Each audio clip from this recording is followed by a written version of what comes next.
Welcome back to part 2 of Infection Control for Barbering and Cosmetology. Grab your notebook and let's jump in.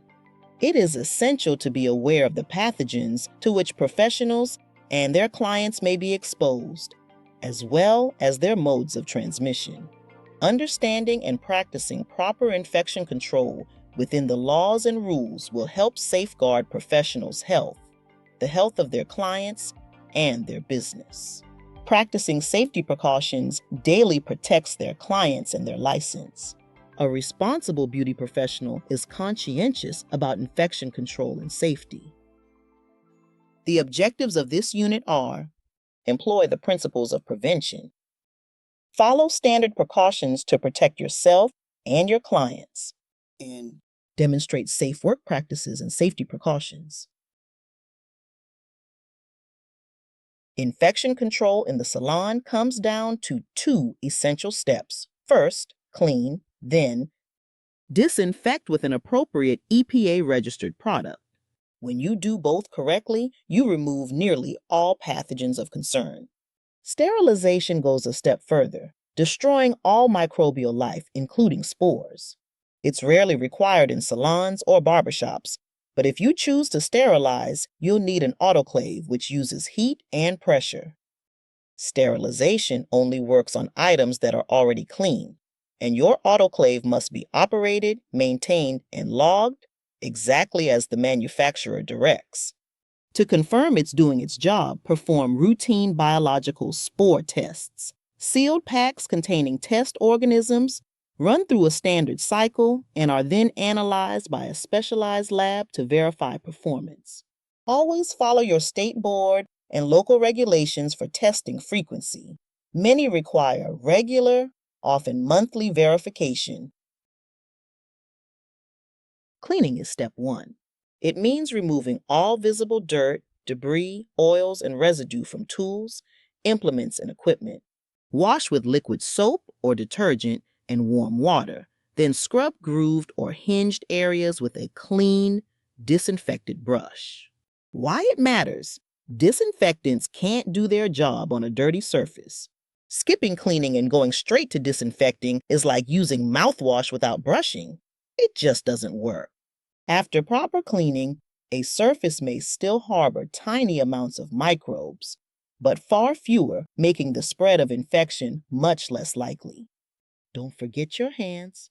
Washing with soap and water or using approved antiseptics on skin dramatically lowers the number of pathogens. Never underestimate how powerful routine hand washing is.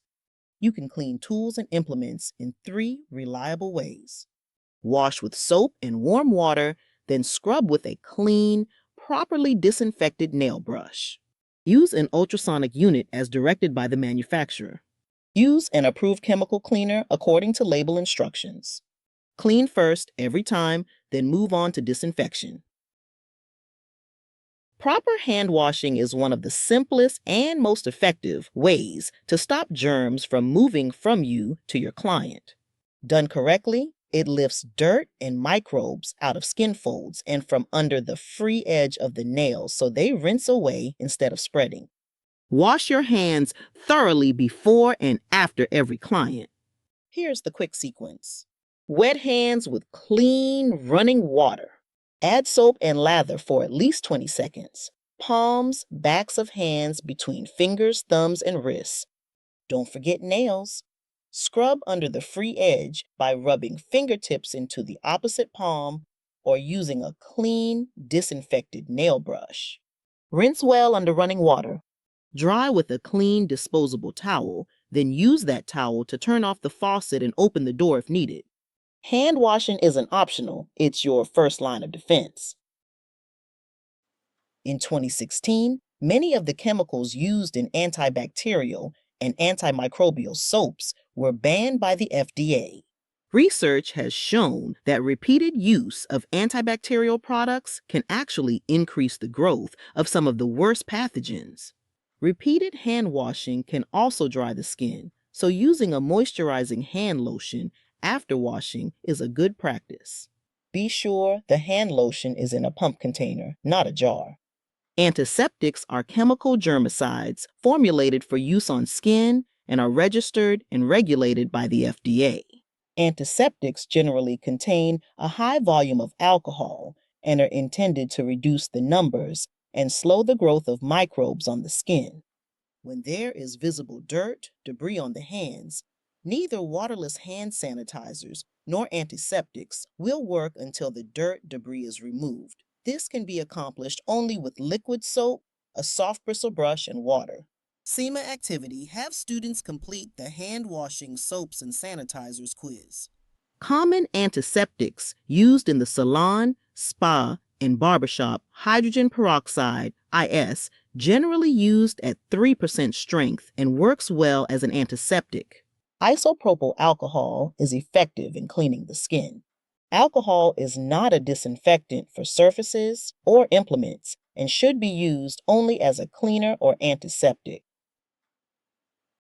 Disinfection is highly effective for controlling microorganisms on non-porous surfaces such as shears, clippers, and other multi-use tools and equipment. Multi-use items are those that can be cleaned, disinfected, and safely used on more than one client. Never use disinfectants as hand cleaners. Doing so can cause skin irritation or allergic reactions. Disinfectants are pesticides, and they can be harmful if absorbed through the skin. When choosing a disinfectant, you must carefully read and follow the manufacturer's instructions. Pay close attention to mixing ratios or dilution and contact time, which is the amount of time the surface must remain visibly moist with the disinfectant to be effective against pathogens. These factors vary widely depending on the manufacturer and the product delivery method. Not all disinfectants contain the same concentration, so it is essential to prepare the correct proportions exactly as indicated on the label. All disinfectants must also include efficacy claims on the label. Efficacy refers to the ability of the product to produce the intended effect. For proper use of disinfectants, implements must first be thoroughly cleaned of all visible dirt, hair, and residue before being placed in the disinfectant solution. Once clean, tools must be completely immersed in the solution. Complete immersion means that the liquid fully covers all surfaces of the implement, including the handles, for at least 10 minutes or for the contact time specified by the manufacturer. When using a spray, wipe, or aerosol disinfectant, you must still follow the contact time listed on the product label. This ensures that all pathogens named on the label are effectively destroyed. As a beauty professional, you will primarily work with disinfectants designed to clean blood and body fluids from non-porous surfaces. Non-porous items are made from materials that have no pores or openings and cannot absorb liquids, unlike porous materials that have holes, openings, or are absorbent. Quaternary ammonium compounds, or quats, are disinfectants that are very effective when used correctly on non-porous surfaces. The most advanced type of these formulations is called multiple quats. Quat solutions typically disinfect implements in 10 minutes. Implements should be removed after the recommended contact time to prevent dulling or damage.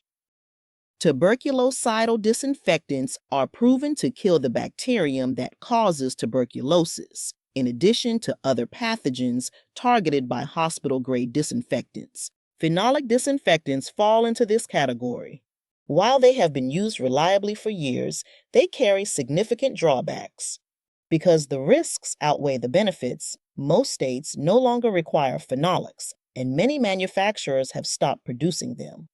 Household bleach, specifically 5.25% sodium hypochlorite, is also an effective disinfectant and has been widely used in salons, spas, and barbershops. Chlorine bleach is the only type that disinfects, so it is important to check the label to confirm its disinfection instructions. Bleach is corrosive and can damage metals, plastics, and even cause skin or eye irritation. Always mix bleach solutions according to the manufacturer's directions. Store them away from heat and light and prepare a fresh solution every 24 hours, or sooner if the solution becomes contaminated. Clearly date the container each time a solution is prepared to avoid carrying it over from day to day. Because bleach fumes can irritate the lungs, always work in a well-ventilated space and avoid inhaling directly. Never mix bleach with detergents, ammonia, or other chemicals. To be effective, bleach must have an EPA registration number, contain at least 5% sodium hypochlorite, and be diluted properly into a 10% solution, 9 parts water to 1 part bleach. Never allow quats, phenols, bleach, or any disinfectant to come into direct contact with your skin. If accidental contact occurs, immediately wash the area with liquid soap and warm water, rinse thoroughly, and dry completely. Disinfectants must never be poured or stored in unmarked containers. Every container should clearly display the product name, active ingredients, the date it was mixed, and the manufacturer's information. Do not mix chemicals unless the manufacturer specifically instructs you to do so. Certain combinations, such as bleach with ammonia or bleach with vinegar, produce toxic gases that can be deadly. Handle chemicals with care, label all containers clearly, and keep incompatible products separate. Following these precautions protects both you and your clients. Let's clear up a common myth. Those jars on the station are not wet sanitizers. They're disinfectant containers used only after items have been cleaned. Choose a container that's big enough to fully cover your implements in solution and keep it covered, but not airtight. Wear gloves, clean the container itself every day, and always follow the disinfectant manufacturer's label for mixing, use, and contact time. Now, build consistency with a logbook.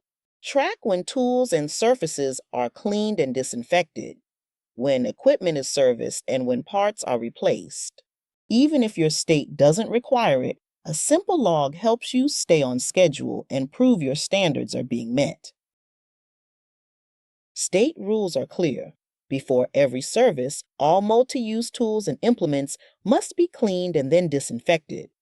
Start by removing debris and washing with soap and water. Rinse and dry completely. Next, mix your disinfectant exactly as the manufacturer directs. Measure accurately and always add disinfectant to the water. Never water to the disinfectant. This helps prevent splashing and ensures a proper dilution. To disinfect non-porous items, fully submerge non-porous items or use an approved spray or wipe, and keep surfaces wet for the full contact time. That's how you meet the standard and protect every client every time. Let's talk about disinfecting electrical tools and work surfaces the right way. First, electrical tools. Clippers and similar devices have parts that can't be submerged. Unplug the tool, remove guards and attachments, and brush away hair and debris. Then clean the surfaces and apply an EPA-registered disinfectant that's specifically labeled for electrical devices, usually a wipe or spray. Follow the disinfectant label for preparation and full contact time, and follow the tool manufacturer's directions for cleaning and care. Never immerse electrical components. A quick clarification: electric sterilizers, bead sterilizers, baby bottle sterilizers, and UV light cabinets do not disinfect or sterilize your implements. Autoclaves are effective sterilizers when used and maintained correctly, but sterilization is separate from routine disinfection. Now, work surfaces. Most states require you to clean and disinfect all stations before beginning a service. That means tables, countertops, tool trays, shampoo bowls, chairs, armrests, any surface a client's skin may touch. Clean first, then apply an EPA-registered disinfectant and allow the full contact time before use. Don't forget high touch points like doorknobs and handles.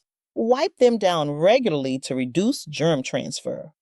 Clean, disinfect, respect the contact time.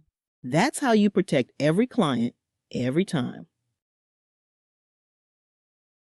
For every client, start fresh. Use clean towels and linens and, where required, a freshly laundered cape. Launder items exactly as the label directs and dry them completely. Damp fabrics can harbor mildew and bacteria. Keep soiled linen separate. Store them in covered or closed containers away from clean stock, even if your state doesn't specifically require it. Whenever possible, choose disposable towels, especially in restrooms. At the chair, the cape should never touch the client's skin at the neckline. All states require a barrier. Use a disposable neck strip or a clean towel to protect the skin. And prevent contamination with multi-use products. Dispense creams, lotions, and gels with a pump or shaker whenever you can. If a product comes in a tub, remove it with a clean spatula, disposable or disinfectable, never your fingers. Fresh, dry, and properly dispensed. That's how you protect every client, every time. Chelating soaps, also called chelating detergents, are your go-to when regular cleaners leave a film behind. They're designed to break down stubborn residues from scrubs, salts, and masks, lifting buildup so surfaces rinse truly clean. Here's why they matter. Minerals in hard tap water can neutralize cleaners and even weaken disinfectants. Chelating agents lock up those minerals so the product keeps working. They're low sudsing, effective in all water types, and especially helpful in hard water areas. Not sure what you have? If your region uses hard water, ask your distributor for a chelating soap formulated for hard water, and check the label. It will state compatibility and usage. Standard precautions are guidelines published by the CDC that require both employers and employees to assume that all human blood and body fluids are potentially infectious. Because it is not always possible to identify clients with infectious diseases, strict infection control practices should be applied to every client. In many cases, clients who are just beginning to get sick, or those who are long-term carriers of viruses, may be asymptomatic, showing no outward signs of infection. This makes consistent safety measures critical. OSHA and the CDC have established safety standards designed to protect employees from exposure to blood-borne pathogens. These precautions include proper hand washing, the wearing of gloves, and the safe handling and disposal of sharp instruments or any other items that may have been contaminated with blood or body fluids. It is essential that specific procedures be followed anytime blood or body fluid is present. Personal protective equipment, or PPE, is also a key component of safety. Many chemicals used in salons, spas, and barbershops carry labels that require PPE, such as gloves and safety glasses, for safe handling. In addition, equipment like gloves protects exposure to pathogens and should be worn whenever possible to safeguard both professionals and clients. Always keep the safety data sheet on hand for every disinfectant you use. Wear gloves and safety glasses and avoid skin or eye contact. When diluting, add disinfectant to water to prevent foaming. Use tongs, gloves, or a draining basket to remove implements from disinfectant solution. Store disinfectants securely out of the reach of children and always follow the manufacturer's instructions for mixing, use, and disposal. OSHA defines personal protective equipment, or PPE, as specialized clothing or equipment worn by employees to protect against hazards. For beauty professionals, this means protection against blood-borne pathogens like hepatitis and HIV. However, you are responsible for preventing exposure to any amount of blood, no matter how small, through the use of gloves, masks, and eye protection. Gloves are single-use equipment. A fresh pair must be worn for every client and sometimes replaced during the service according to protocol. To remove gloves properly, invert the cuff of one glove, pull it off inside out, and hold it in your gloved hand. Then pull the second glove over the first turning it inside out so that both gloves are contained together for disposal. If a service requires moving between multiple areas or working on different parts of the body, such as performing a manicure and a pedicure, several sets of gloves will be needed. Technicians should wash their hands after removing each set of gloves and before putting on a new pair. If two services are being performed during the same appointment, antimicrobial gel cleanser may be used between glove changes. You should never perform a service on any client who comes in with an open wound, a rash, or an abrasion. However, sometimes accidents happen while a service is being performed. An exposure incident is contact with non-intact, broken skin, blood, body fluid, or other potentially infectious materials that is the result of the performance of a worker's duties.